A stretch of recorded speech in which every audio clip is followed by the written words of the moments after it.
Ei, você tem coragem de fazer esse desafio? Assista esse testemunho comigo. O meu pai morreu tentando tirar a vida da minha mãe. Ele é linchado em público porque ele Caramba. tentando tirar a vida da minha mãe, ele carregava um patuá na carteira. Patuá é uma proteção de Sim, corpo, aham. né? Na carteira, a carteira dele cai. E aí a comunidade, a sociedade ali que viu ele tentando tirar a vida da minha mãe com uma faca, minha mãe conta, acabou tirando a vida dele com paulada, enfim. É a única coisa. A gente sai de Belmonte, vou para Porto Seguro. Em Belmonte, a minha avó me levava para a igreja pentecostal Deus e Amor. Mas eu nunca fui assim de forma voluntária, até porque era criança, não sabia de nada. Eu ia muito forçado e obrigado pela minha avó. Mas isso, de alguma forma, me mostrou que a igreja, ainda que fosse imperfeita, era um lugar bom de ir, era um lugar bom de se estar, porque pregava a palavra de Deus. Mas quando a gente vai para a cidade de Porto Seguro, ainda na Bahia, a minha mãe não foi mais para a igreja, mas me ensinou o caminho do trabalho. Eu comecei a trabalhar muito cedo, 10, 11 anos, eu estava nas praias de Porto Seguro, principalmente a Chemoá, que é uma barraca de praia que tem lá uma cabana de praia, vendendo água de coco. Aos 13 anos, eu conheci o mundo do crime. Assalto à mão armada, fui convidado, fiz o primeiro, e aí, mesmo sabendo o caminho da prosperidade que era o trabalho, eu comecei a me ingressar ao crime, fazendo assalto, 5-7, nervoso, assalto à mão armada. Não por necessidade, porque eu sabia o caminho do trabalho. A gente era pobre, Não por passamos medo. dificuldades, sim, mas sabíamos que o trabalho nos dignificava e supria todas as nossas necessidades. Porém, era por adrenalina. Se torna um vício apenas pela adrenalina, pela popularidade de Uhum. você ser um assaltante. Essa adrenalina é como se fosse um vício de qualquer outra substância. Então, todos os dias estava ali fazendo assalto, farmácias, mercados e etc. Não era nada grande. Gostava do perigo. É a questão do perigo mesmo, né? Mas de 15 para 16 anos, né? O crime me deixou marcas.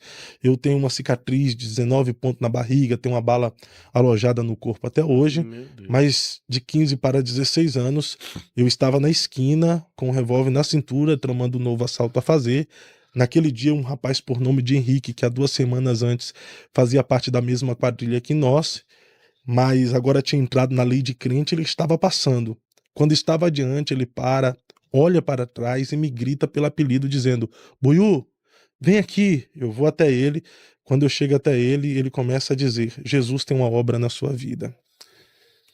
Jesus quer escrever o seu nome no livro da vida. Jesus te ama. Ele quer te salvar. Ele quer perdoar os seus pecados. Ele olhou para minha cintura e disse: Ele quer trocar esse revólver por uma Bíblia e te fazer um pregador do Evangelho. E aquelas palavras do Henrique naquele dia foi penetrando a minha alma e os meus olhos lacrimejaram. E ele me propôs um desafio dizendo: Fábio, não mais pelo apelido. Experimenta Jesus por 2 semanas. Se você não gostar, desista dele depois. Eu disse: O que é que eu faço? Ele disse: Levanta a sua mão, repita essa oração comigo. E na rua, levantei as mãos, fiz a confissão de pecador, repeti a oração com o Henrique para experimentar Jesus por 2 semanas.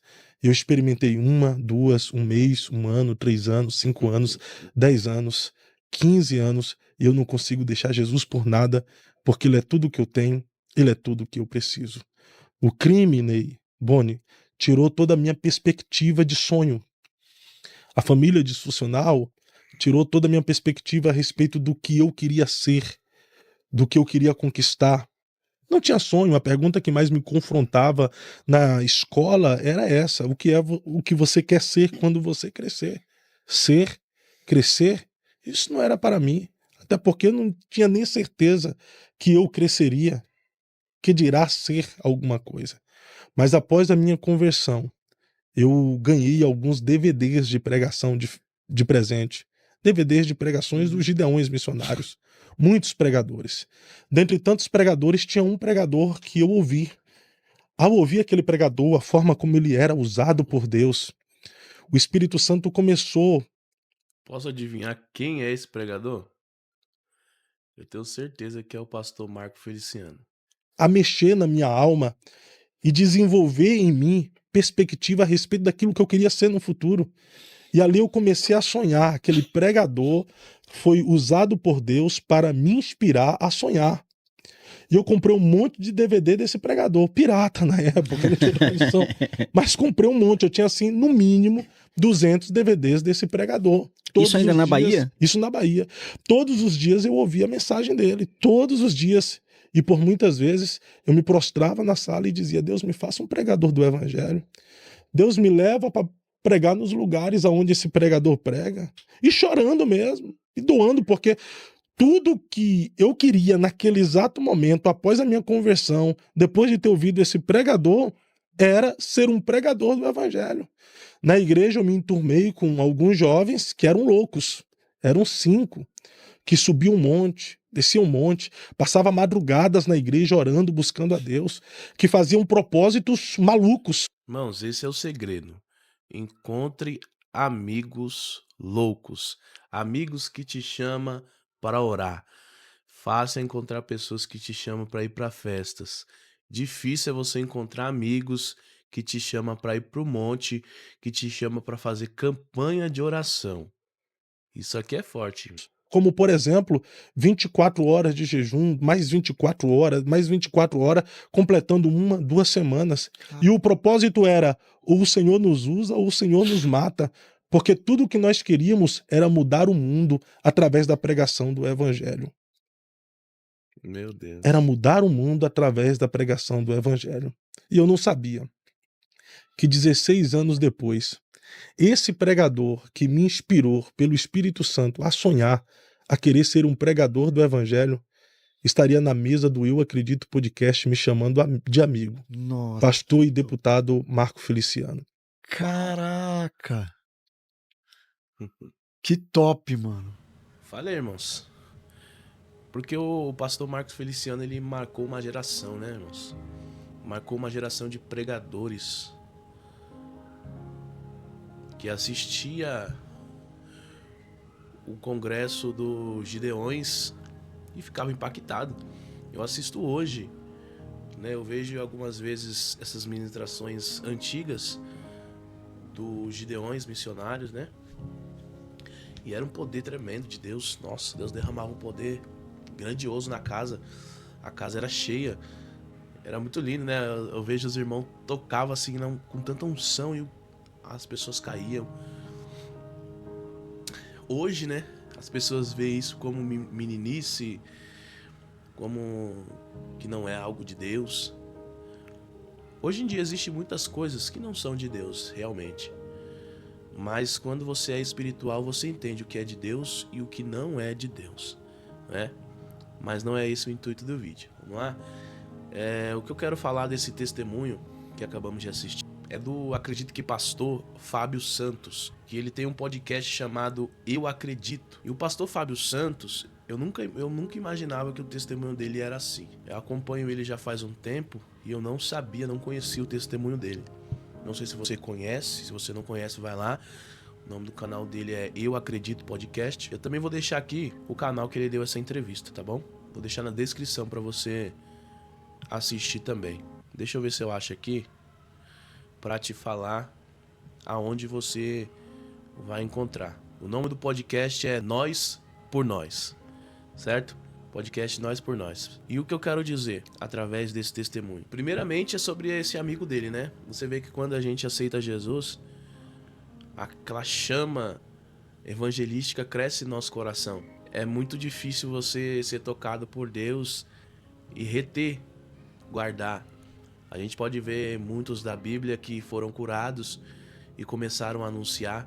Aquele homem leproso, a mulher do poço, os discípulos, quando foi revestido pelo Espírito Santo, saíram de casa querendo anunciar que Jesus cura, salva, liberta e que irá voltar para buscar a tua igreja. E ele falou também algo muito interessante sobre os amigos dele. 5 amigos que subiam ao monte com ele e orava com ele. E como eu disse, é muito importante nós termos amigos assim.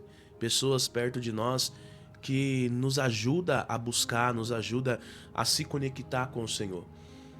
Porque se você quer estar na presença de Deus e continua andando com pessoas que te convida para ir para outros lugares, é difícil. E eu acho muito lindo o que Deus fez na vida deste homem. Ele experimentou Jesus e nunca mais foi liberto. E assim você que está nos assistindo também. Talvez você não conheceu esse Jesus, não conheceu esse Deus maravilhoso a qual servimos e tem essa vontade, mas tem receio. Faz isso que ele fez.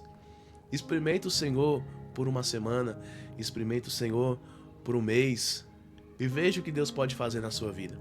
Quando eu digo experimentar, pega a Bíblia, vai ler, começa a orar, começa a jejuar, começa a ir para o culto, experimenta o Senhor um mês. Eu faço aqui um desafio para você que está nos assistindo.